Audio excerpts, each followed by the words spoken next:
Shalom jemaat dalam lingkup GKI Kasih Solo yang saya kasihi.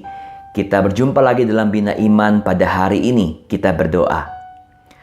Tuhan, berkatilah bina iman kami supaya kami semakin mengarahkan hidup kami kepada Tuhan dan juga menata hidup kami ke depan bersama-Mu.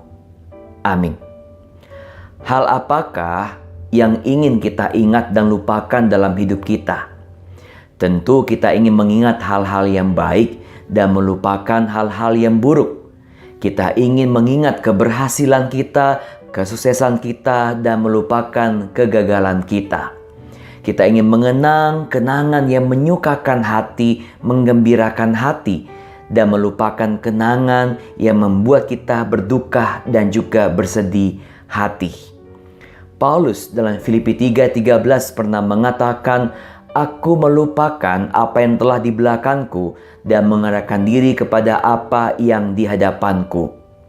Paulus mengatakan bahwa dia melupakan segala perkara yang ada di masa lalu, keberhasilannya, kesuksesannya, kebanggaannya, dosa dan kesalahannya. Paulus mengarahkan diri kepada apa yang di hadapannya, yaitu menggapai tujuan yang mulia.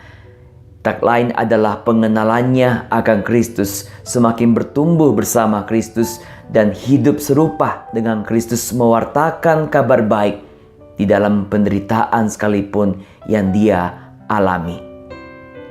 Dulu Paulus menggunakan kacamata aku, di mana segala hal yang dia capai, yang dia lakukan, semuanya adalah untuk aku, demi aku, dan oleh aku. Tapi ketika dia berjumpa dengan Kristus, ketika dia hidup dalam Kristus, ketika dia mengenal Kristus, Paulus kerap menggunakan aku yang baru, bukan aku yang lama. Aku yang baru, di mana seluruh hal yang dia lakukan berpusat pada Kristus, untuk Kristus, demi Kristus.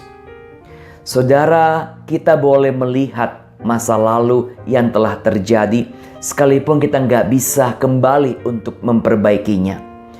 Tetapi kita nggak boleh membawa masa lalu menjadi penghalang, penghambat buat kita untuk semakin bertumbuh beriman, berpengharapan, dan berbuah bagi Kristus dalam hidup kita masa kini dan juga di hari depan.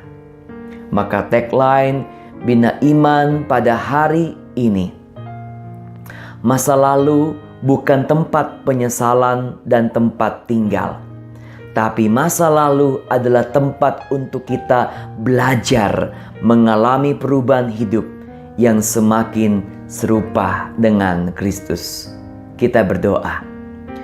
Tuhan, biarlah kami belajar menjadikan masa lalu kami sebagai tempat belajar untuk semakin hidup beriman, berpengharapan, dan mengalami pembaharuan hidup yang semakin serupa dengan Kristus. Berkatilah hidup kami, keluarga kami, pekerjaan kami, dan segala pergumulan kami, supaya kami tetap melihat dan percaya Tuhan ada bersama kami dan juga di masa depan kami.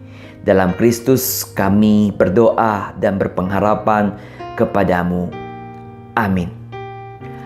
Saudaraku yang dikasihi oleh Tuhan, jangan membawa beban masa lalu, tetapi kita harus menata hidup kita pada hari ini dengan baik, sehingga kita bisa menyambut masa depan yang lebih baik bersama dengan Tuhan. Tetap menjaga kesehatan, tetap semangat dan berpengharapan. Tuhan beserta kita semuanya.